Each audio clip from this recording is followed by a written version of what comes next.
Agenda Económica PM.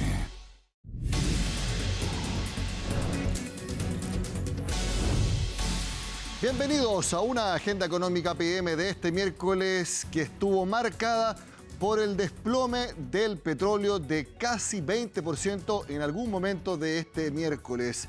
Las bolsas que subieron hasta 5% en Asia, muy parecido en algunas plazas de Europa, y en Estados Unidos y Chile en torno a 3%. De hecho, el dólar cayó cerca de 30 pesos. ¿Todo por qué? Por esta tregua de al menos 2 semanas en el estrecho de Hormuz y, como vemos, desató celebraciones en Irán. Hace varios días que esperábamos algo de este tipo y que ojalá se mantenga para que se reduzcan, por supuesto, las tensiones bélicas en Medio Oriente y además no se concreten las presiones inflacionarias que amenazan al mundo entero y también a nuestro país. ¿Cuáles fueron las reacciones del mercado? Eso los tiene Natalia Muñoz.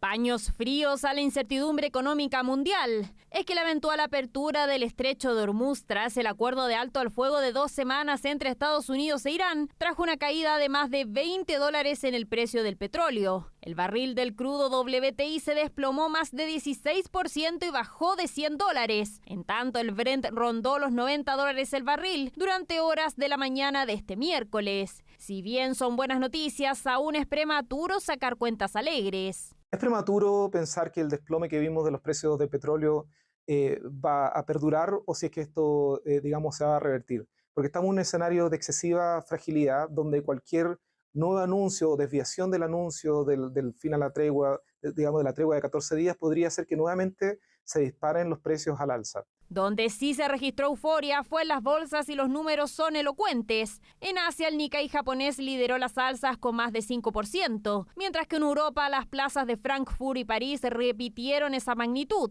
con Londres también subiendo 2,5%. Con el pasar del día, la tónica llegó a Nueva York, con sus principales índices apreciándose casi 3%, igual que el IPSA de Santiago. La reacción de los mercados internacionales fue de euforia tras la noticia. La bolsa de Estados Unidos abrió con fuerte optimismo. El Dow Jones subió cerca de 1.380 puntos, el S&P 500 avanzó más de 2,5% y el Nasdaq 100 escaló un 3%, liderado por tecnológicas y sectores cíclicos. También vemos como la bolsa chilena se recupera fuertemente, subiendo más de un 3% y pegándole también al precio del dólar peso, donde abrió con un gap bajista de más de 30 pesos. Caída de más de 30 pesos en el dólar durante este miércoles, la mayor desde noviembre de 2023, por lo que muchos aprovecharon de comprar. Sí, eso es correcto. Bueno, y espero que baje más todavía, así que la verdad es que compro y guardo de repente cuando necesito o estoy con un presupuesto medio ajustado y ahí voy cambiando.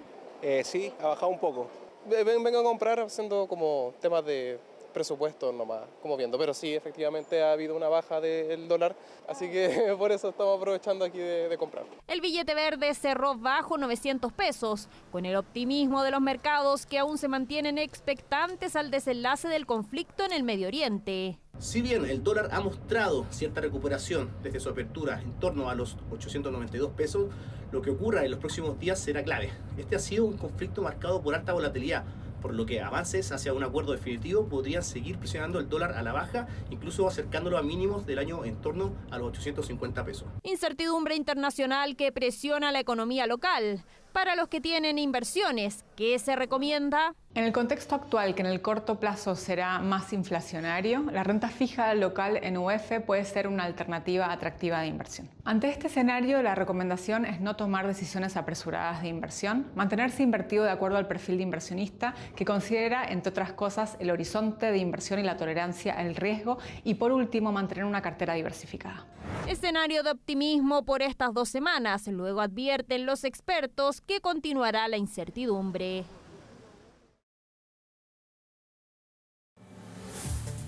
Si el petróleo sigue bajando, lo mismo que el dólar, se reducen fuertemente las presiones inflacionarias, muy importante por lo que vamos a ver a continuación. Conocimos temprano, a las 8 de la mañana, el IPC de marzo.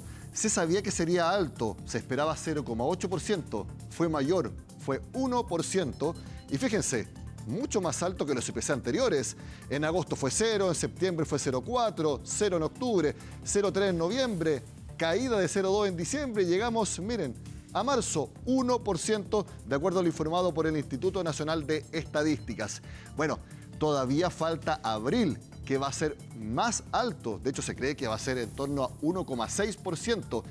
¿Cuándo se vería reflejada este descenso en el precio del petróleo? Si es que se mantiene lo mismo que la baja en el dólar, es parte de lo que nos explica Pilar Gutiérrez.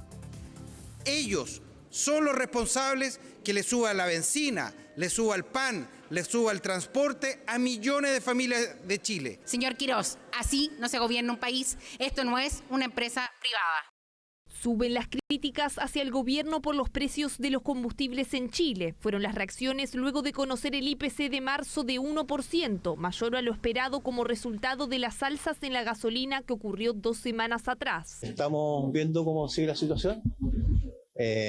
Todavía viendo los volátiles, siempre nos preocupa y el camino es recuperar el dinamismo económico. En la medida que los precios se logren estabilizar de modo permanente, hay que ver cómo sigue la situación y después si empiezan a bajar, vamos a transmitir esas bajas directamente a los consumidores. Estamos muy contentos con eso. Se trata de la cifra mensual más alta desde enero de 2025, hace más de un año. La principal razón, evidente, la subida de 370 pesos por litro en la gasolina de 93 octanos y 580 en el diésel. Para poder cargar combustible antes de lo que va a ser este aumento. La fila que se está produciendo en una de estas estaciones de servicio. Ya es real, es la imagen que nos va a acompañar al menos durante 4 semanas. Casi lleno, igual se nota el golpe. ¿Cuánto te salió ahora, por ejemplo?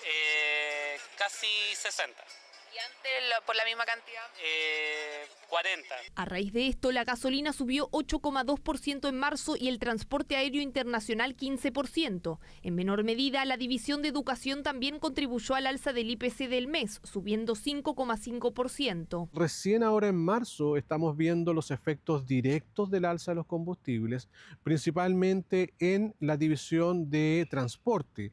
Pero en los siguientes 2-3 meses en adelante debieran empezar a reflejarse estas alzas de manera indirecta en divisiones como por ejemplo los alimentos. En términos anuales, la inflación subió a 2,8%, aún dentro de la meta del Banco Central. Sin embargo, hacia adelante las presiones inflacionarias son elevadas. La última encuesta de operadores financieros proyecta un alza de 4,9% para todo el año. Pensando, ¿no es cierto?, en el cierre de año, la inflación va a estar probablemente más cercana a 4,4, 4,5%, bajo el supuesto o condicionado al hecho que la guerra efectivamente no se prolonga más allá de abril. En caso de que veamos nuevamente un precio que sube, podríamos ver naturalmente inflaciones que podrían acercarse al 5%. Para abril se espera un dato aún más alto, cercano a 1,6%, por los efectos en más productos y servicios por el alza del combustible. Y hace poco ya los futuros, al menos de inflación para abril, estaban por ahí por el 1,7. Pero la pregunta es, hoy día el petróleo ya está bajando, la última vez que lo vi había bajado de 100 a 90. Claro.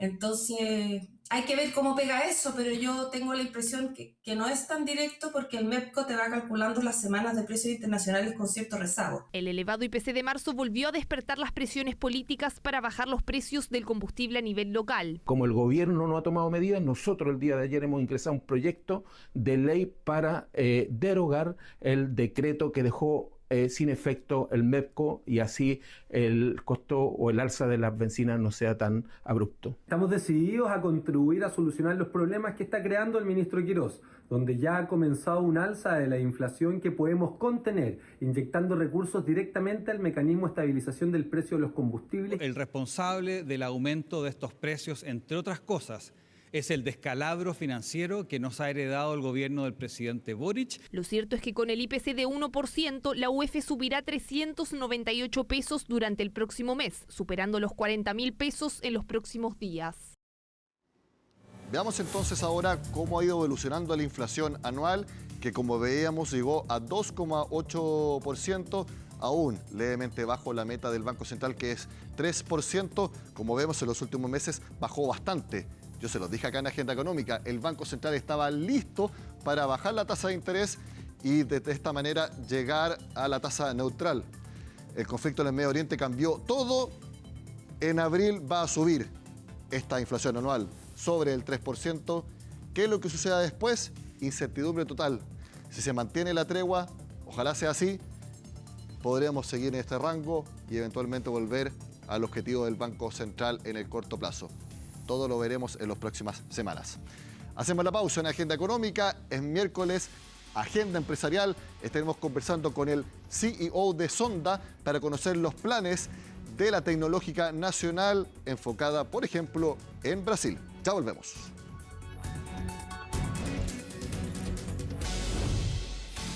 En su última presentación corporativa que diseñaron en diciembre, uno de los aspectos que más destaca Sonda y que uno podría decir es su apuesta es ciudades inteligentes y movilidad.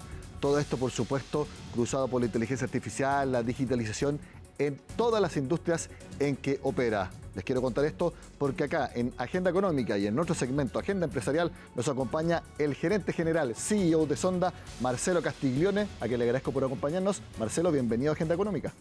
Bueno, muchas gracias por la invitación, súper bueno estos espacios para poder contar qué está haciendo Sonda, en qué estamos, ya tenemos 52 años, seguimos innovando, ahora subido a la ola de transformación digital, así que lo que podamos contar y ayudar y contarle a la gente, una empresa chilena que opera en toda Latinoamérica y en Estados Unidos, súper importante. Ustedes tienen una apuesta, obviamente, en el largo plazo y con muchas variantes, prácticamente todos los sectores productivos, pero eso tienen como los dos primeros temas en distintas verticales, ciudades inteligentes y movilidad. ¿Por qué esa apuesta? Bueno, mira, a ver, nosotros, como Sonda, ustedes saben, somos un integrador tecnológico. ¿Ya? Tenemos todas las cosas clásicas de tecnología, data center, plataforma, desarrollo de aplicaciones, mesas de ayuda, servicios de técnico en campo, ciberseguridad, cloud. Y sobre eso montamos todo lo que son soluciones para industria. Y así nos acercamos a nuestros clientes. Dentro de esa industria está Smart City and Mobility. ¿Ya? Nosotros partimos con esto por allá, por el año, yo creo que 2003-2004, en Uruguay, instalando la primera ciudad que estaba controlada con cámaras y analíticas para ver temas delictivos. ¿Ya? En esa época, Uruguay, Montevideo, bajó las cosas delictivas un 80% al activar estas cámaras. Y de ahí en adelante empezaron a surgir proyectos en torno a la seguridad, a ciudades inteligentes. Después el otro hito fue el año 2008-2007, el Transantiago, todos lo recuerdan, ¿cierto? También muy importante, donde pasamos de pagar el efectivo a pagar con una tarjeta electrónica. Se acabó el efectivo arriba de los buses. ¿Ya? Y esos mismos proyectos nosotros, Icono, los empezamos a desarrollar en distintas ciudades de Latinoamérica. Hoy día, en ese ámbito, tenemos proyectos en Chile, en Argentina, en Perú, en Colombia, en Guatemala, en Panamá, en El Salvador, en México. ¿Ya? Y el tema de seguridad va a seguir siendo muy alto y cada vez con mayor aceleración en todos los países, en particular en Latinoamérica. Y eso se refleja también en los resultados, porque de los ingresos de Sonda, el sector público, junto a los servicios financieros, con 11%, es la fuente de ingresos más importante de la empresa. Sí, nosotros, a ver, en general, aquí hay que distinguir que en el sector público hay como dos matices. Las propias instituciones de gobierno, que contratan muchos proyectos, y también las empresas como Codelco, Petrobras, que son empresas de gobierno, pero son empresas, no son instituciones. En todo ese ámbito, la verdad, que Sonda, la facturación es como el 30% de toda la operación. Porque en Latinoamérica en particular, la inversión en tecnología la hacen mucho y la gatillan mucho los gobiernos, por la necesidad de digitalización. ¿Ya? Y la necesidad de digitalización en todos los países de Latinoamérica es muy alta, por dos cosas. Primero, porque ayuda a los estados a llegar en forma más eficiente y más barata, digamos, a los ciudadanos. ¿Ya? Y segundo, porque está demostrado que a medida que un país aumenta la digitalización, disminuye las brechas sociales. Es por eso que bancos internacionales como el BID, el Banco de Investigación y Desarrollo, financia muchos proyectos de los gobiernos de digitalización, porque entiende que esa es la mejor vía para estrechar las brechas sociales. En esta misma presentación corporativa que yo menciono, destacan proyectos en Chile como la red de comunicaciones del Ministerio de Salud, en Brasil un proyecto de conectividad de los estados de Mato Grosso do Sul y Goiás, en Panamá la transformación digital de las fronteras, que también son todos proyectos donde está el Estado involucrado. Así es. Esos proyectos, por ejemplo, que mencionaste en Brasil son súper interesantes porque En Brasil es un territorio muy grande, ¿ya? Y a pesar de lo que puedan conocer, digamos, de tú vas a Sao Paulo, encuentras una ciudad súper moderna, digamos, ¿ya? Pero hay bastantes territorios y estados que están sin conectividad. Entonces hay muchos proyectos asociados a poder tirar fibra, conectar al estado, o sea, al estado en general. ¿Por qué? Porque eso hace que puedas llegar con educación digital, puedas llegar con temas de salud también, de manera de telemedicina, y habilitas también para que compañías se puedan instalar y ocupar todas las automatizaciones, ¿ya? Y ser más productivas. Y ya en Brasil llevamos como 10.000 kilómetros de fibra instalada, y lo que nos ha permitido poder alumbrar a empresas, a sectores de gobierno, y así también poder hacer más proyectos sobre esa conectividad. Bueno, Brasil es el país individual más importante para Sonda. 29% de los ingresos son de Brasil, porque el Cono Sur en su conjunto son 53%, pero por país es Brasil. Así es, nosotros somos 13.500 personas, 5.000 están en Brasil, ¿ya? Es una operación muy importante, está vendiendo en torno, no sé, 600 millones, 500 millones de dólares al año, ¿ya? Es un mercado muy competitivo, pero al mismo tiempo con muchas oportunidades en todo lo que es la digitalización de compañías y gobiernos. Pero la matriz, la base sigue estando acá. Headquarter sigue estando en Chile, por supuesto. Sí. ¿Y eso se mantiene o están pensando en ir a Sao Paulo? No, mira, hoy en día lo que pasa es que en general, en términos de gestión y en términos de nuestro trabajo, la presencia física es importante, por supuesto, ¿ya? Pero del punto de vista de gestión, digamos, del negocio y poder motivar a los equipos y estar trabajando siempre muy integrados, tenemos una estructura regional, ¿ya? En donde las cabezas pueden estar en Chile, pero también tenemos algunas cabezas regionales en Brasil. Por ejemplo, el líder regional de todo lo que es Digital Communication, que es el área de comunicación, está en Brasil, ¿ya? Y él opera con los distintos países, las distintas oportunidades de negocio. ¿La idea es potenciar Brasil o están viendo potenciar otras áreas geográficas? Hace poco entraron a Estados Unidos, recuerdo. Sí. ¿Hay alguna otra opción de nuevos mercados? Mira, lo que sucede es que nosotros, por ejemplo, en Chile tenemos un market súper importante. O sea, debemos ser la compañía más importante en tecnología desde el punto de vista de participación de mercado total de tecnología, ¿ya? Pero el espacio que tenemos en otros países de Latinoamérica es muy alto todavía, ¿ya? Y tenemos muchos proyectos que replicar. Entonces, en Brasil tenemos mucho que crecer todavía. Hay un mercado muy importante para nosotros.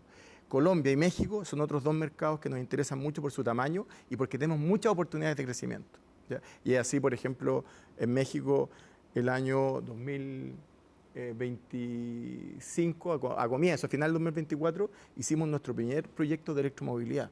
Ahí habíamos hecho ya un proyecto, el 2024 a comienzo, de gestión de flota con la línea de Metrobús en la Ciudad de México, que implicaba que los buses están totalmente conectados con dispositivos de IoT, cámaras, somnolencia para los choferes, cámaras que pueden detectar si hay acoso sexual entre hombre y mujer, digamos, porque eso es muy importante en México, y lo hicimos y todo centralizado con un monitoramiento en un solo lugar.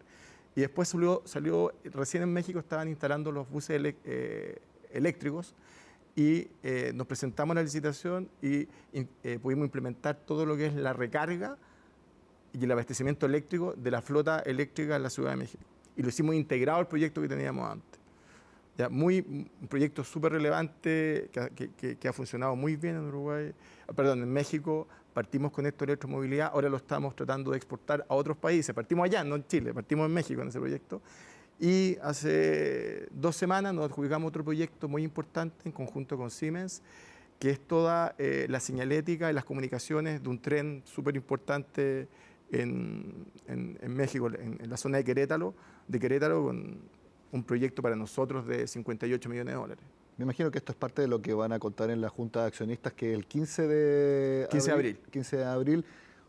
¿Tienen también cifras del plan de inversiones para este año, quizás para también 2027? Mira, en general nosotros invertimos, depende del año, podrían ser 25, 30, 40 millones de dólares. Para este año debería estar un CAPEX, una inversión de unos 40 millones de dólares, pero eso es muy variante, porque nuestra inversión en CAPEX es muy asociada a los proyectos que nos adjudicamos y que tenemos que implementar, y todo su reglamento CAPEX. En este minuto, este primer trimestre, estamos partiendo con muchos proyectos adjudicados. Bueno, en Chile la gestión de flota en conjunto con una empresa francesa. En Brasil nos acabamos de adjudicar 2 proyectos muy relevantes. Sobre este proyecto de comunicaciones que te comenté, hay todo un proyecto de telefonía que lo estamos implementando en este minuto de 130 millones de dólares. Tenemos otro proyecto que acabamos de adjudicarnos de impresión en el Banco do Brasil de 80 millones de dólares. Te conté lo del metro en México.